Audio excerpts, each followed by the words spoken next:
Nongeye kubasuhuza mbifuriza igitondo cyiza bakunzi bacu mwebwe tubana umunsi kundi kuri Nta Mikino Online TV, namwe aho muherereye hose mu bice bitandukanye mubasha kumenya iyi channel mugakurikira ibiganiro tubagezaho. Turabifuriza igitondo cyiza, Pasika nziza ku bayizera n'ibihe byiza aho muherereye hose. Tugarutse ku makuru ari kuvugwa muri aka karere k'ibiyaga bigari by'umwihariko muri Repubulika Iharanira Demokarasi ya Kongo, yaba i Goma yaba i Kinshasa. Ibintu byongeye kuba umuriro mwa bantu mwe. Amakuru ari kuvugwayo, ibintu biri kugaragara ku rubuga rw'imirwano cyangwa se ku kibuga cya politiki ya Kongo, ibi bintu bimaze kuba agateranzamba. Buri muntu wese yakwibaza ngo ese ibya Kongo biragana he, birava birajya he, aho bigaragara ko hamaze kubihangana mu bihangange byayo rwose, mu bazwi nk'abanyapolitike, ihangana mu mitwe ya gisirikare. Wazalendo na M23 bakomeje kugwa miswi. Hakomeza kugaragara nanone kandi ikindi cyuka kizindi imbaraga mpuzamahanga, aba Black Water bari kuvuga ko bamaze kugera ku butaka bwa Kongo. Kikaba nanone ikibazo kitoroshye mwa bantu mwe, ariyo mpamvu buri muntu wese ari kwibaza ngo ibya Kongo birarangira gute, birava he, biragana he. Nagira ngo nkubwire ngo nimba ari ubwa mbere tubanye ukande subscribe, nubishobora rwose ukore no kuri like, utwandikire comment, iba ari inyunganizo nziza utanze. Noneho rero dutangiye amakuru yacu y'iki gitondo, nagira ngo mbabwire ngo ibintu bya Kongo bimaze kuba agatereranzamba. Mu gihe imirwano ikomeje kuba imirwano muri utu duce twa Ndosho, muri utu duce twa Rusayo, Kibumba, aha hose murabizi ko ari uduce tuzengurutse Goma mu nkengero hirya, n'aha mu birere bajya banyuzamo bakahangana, dore ko abazarendo kenshi na kenshi baba bitsimbatsimbye mu baturage, abatari ku murongo w'urugamba, abandi baba bagiye bihishahishe kuko n'ubundi ni abaturage. Iyi ntambara y'ibitero bikomeza kugenda bisatira Goma gake gake bahangana. Mu by'ukuri niyo makuru yari amaze iminsi abantu bibaza ngo ese M23 imaze kuva i Goma ikagenda ibirometero hafi 300, kubera iki uwo mujyi yafashe imaranye hafi amezi 3, kubera iki ukigaragaramo isibaniro ry'imirwano hafi mu nkengero. Ariko noneho amakuru yongeye kuba agatereranzamba, ubwo ibintu byahinduraga isura ku ivugwa ry'uko uyu mugabo Joseph Kabila Kabange, ancien president cyangwa se nyakubahwa wayoboye Kongo manda ebyiri, akaza asimbuye na Felix Tshisekedi Chilombo wo bita Fashi Beto.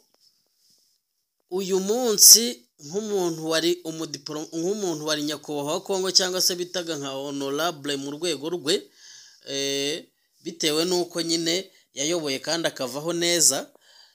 Amakuru yongeye gusakara ko ari kubarizwa mu mujyi wa Goma, aho ashobora kuba ari kugirana ibiganiro na M23, yaba Kongo ishinze ko ari M23 itabaho ngo ari u Rwanda, yaba amahanga. Kikaba rero ari ikibazo kitoroshye mwa bantu mwe, aho byamaze guteza saga ko ishyaka rye ryabaga muri nyine rya politike mu butegetsi bwa Kongo. Murabizi ko ntabwo umuntu yabaye perezida adafite ishyaka, umutwe wa politike cyangwa se ishyaka rye bamaze kuba ubutegetsi bwa Kongo cyangwa bwa Tshisekedi bwabaye ari ryo buhita bikonsantraho.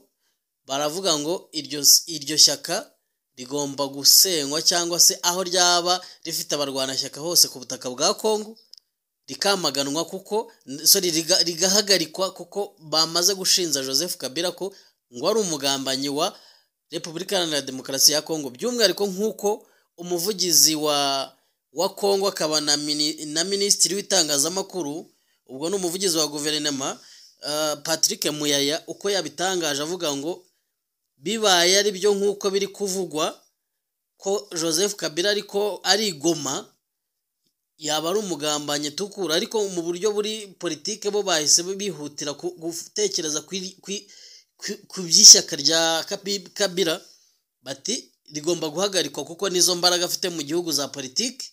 Ubundi ubwo murabizi bya Tshisekedi cyangwa se ubutegetsi bwe bahite bapanga uburyo nawe bamushyira kuri blacklist cyangwa se kubashakishwa cyangwa se mu bagomba gukatirwa n'inkiko, kuko n'ubundi murabizi ko Tshisekedi yari yarakomeje kwishyira mu majwi avuga ko Kabila ibyo ari byo byose ari umugambanyi. Bakunzi bacu rero, icyo nababwira cyo nuko nyuma y'ibyo byose biri kuvugwa mu kaduruvayo ka politike y'Igoma cyangwa se ya Kongo, hakiyongeraho na Moise Katumbi. Uwo ni umunyapolitike uzwi nk'umusitari muri Kongo ku rwego rukomeye rwose, umwe mu bari abaguverineri batoroshye mu ntara ya Katanga mu gihe cya Joseph Kabila, ariko by'umwihariko akaba afite n'ishyaka rya politike. Murabizi ko mu matora mu mwaka ubwo Tshisekedi yatorwaga ubushize, Katumbi yari ameze nabi cyane mu matora n'ubwo yaje gutsindwa, ariko noneho akaba nawe biri kuvugwa ko ari mu nzira yerekeza i Goma. Ese aba bagabo babiri bari gupanga ibikigoma ko mu by'ukuri dushingiye ku ikarita y'intambara tugashingira ku mbaraga za M23, ese nk'uko bakomeje gushinzwa ngo bakorana na M23, uyu munsi koko bibaye impamo cyangwa se abaye amakuru ya nyayo ko aba bagabo uko ari babiri bari inyuma ya M23 mu kurwanya ubutegetsi bwa Kongo, cyangwa se nk'uko Kongo yo ibita abagambanyi b'igihugu? Aya ni amakuru ibyo ari byo byose akomeje kuzamura indi tantasiyo ku bakongomani, ariko bikaba ari ibintu bikomeye mw'abantu mwe. Ibi bintu birakomeye kuko ni ukuvuga ngo uyu munsi icyitwa politike ya Kongo, yaba abashyigikiye leta yaba abatayishyigikiye, ubu uyu munsi bose bamaze kwigaragaza, ntawe ukihishe, nta n'ukihishahisha, nta n'ugikora mu kwaha kundi. Ukuri kwamaze kugaragara, yaba kuri uyu Joseph Kabila ukomeje gushyirwa mu majwi, yaba n'uyu Moise Katumbi nawe wakomeje kudakemangwa kuva mu minsi yose yatambutse.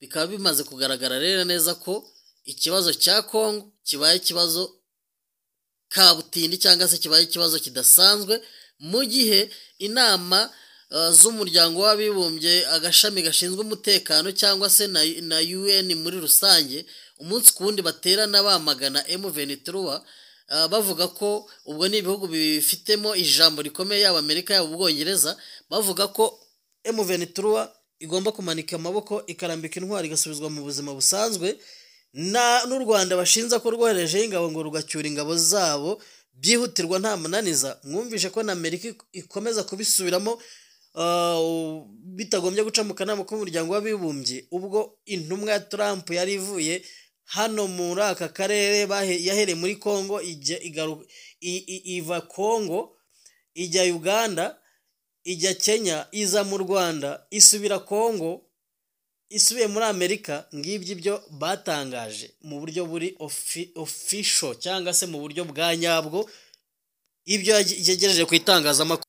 Bakunzi bacu rero, icyo nababwira cyo nuko ibintu bya Kongo byongeye guhindura isura nyuma y'uko biri kuvugwa ko aba bacancuro cyangwa se aba mercenaires, aba mercenaries b'abanyamerika bitwa Black Water, ibihumbi 25 biri kuvugwa ko bishobora kuba biri mu nzira biza muri Kongo kurwana. Aba Black Water bigeze kuvugwa mu bihe byatambutse bivuga ko Tshisekedi ari kugirana amasezerano nabo, ariko noneho uyu munsi bibaye ibindi mu makuru tukomeza kubona, kandi ari amakuru ya nyayo nuko aba Black Water noneho nimba ari Trump babwiye ngo mugende mu ndindi birombe nkuko yamaze gusinyana na Kongo, niba ari ikiraka cyabo, iki kintu nicyo gitegerejwe kumenywa.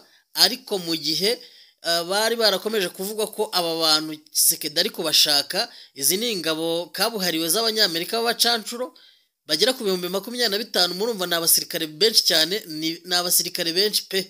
Abo bonyine badakeneye n'undi musada, ari ikintu cyo kurwana intambara hano muri Nord Kivu na Sud Kivu. Baramutse bavuze ngo baje kurwanya M23, ni abasirikare wumva ko atari umubare muke, ariko noneho bakaza baje kwiyongera kuri aba bagabo b'abazarendo, aba bagabo b'abarundi, abagabo ba Tanzania. Murabyibuka ko na Afrika y'Epfo mu buryo bwa officiel nubwo ikiri kuryarya ariko bamaze guhuza ingabo nako gusinyana amasezerano yo gukorana mu bya gisirikare na Kongo.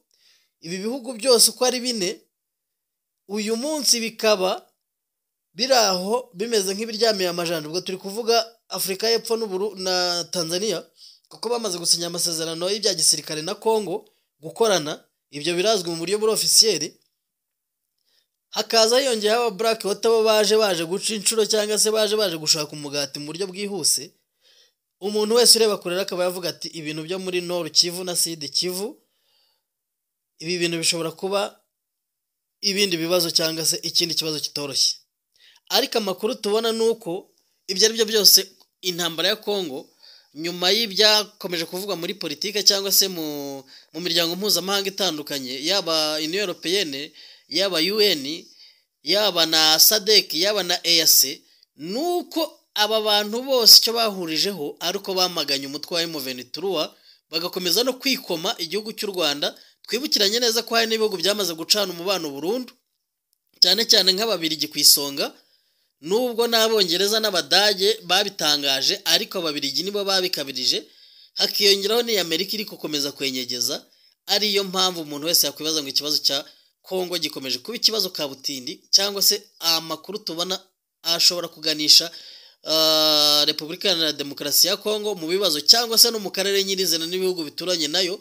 Iyi ntambara ikaba yabigiraho ingaruka, dore ko amahanga akomeza kugenda bitunga agatoki, yaba u Rwanda yaba Uganda, ko bashobora kuba bakorana na M23 ariko by'umwihariko bakibasira igihugu cy'u Rwanda. Ariko ibi bintu bikaba bigaragaza neza ko iki kibazo cya Joseph Kabila, cya Moise Katumbi bongeye kugaragara ku butaka bw'Igoma, bashobora kuba ari indi mbarutso bashobora guteza yasaga, dore ko ibintu bya bimaze iminsi bicecetse, cyangwa mo kimwe n'ibi byakomeje kuvugwa ko Kinshasa hashobora kuba kudeta isaha n'isaha. Ariyo makuru none harimbanyije benshi bakavuga ku makuru tubona, bakavuga ko icyazanye Kabila ari ugutegura kudeta yo guhirika ubutegetsi bwa Felix Tshisekedi Chirombo bita Fanchi Beto, ari uko uyu mugambi nawo nguri ku isonga bagomba guhirika ubutegetsi bwa Tshisekedi.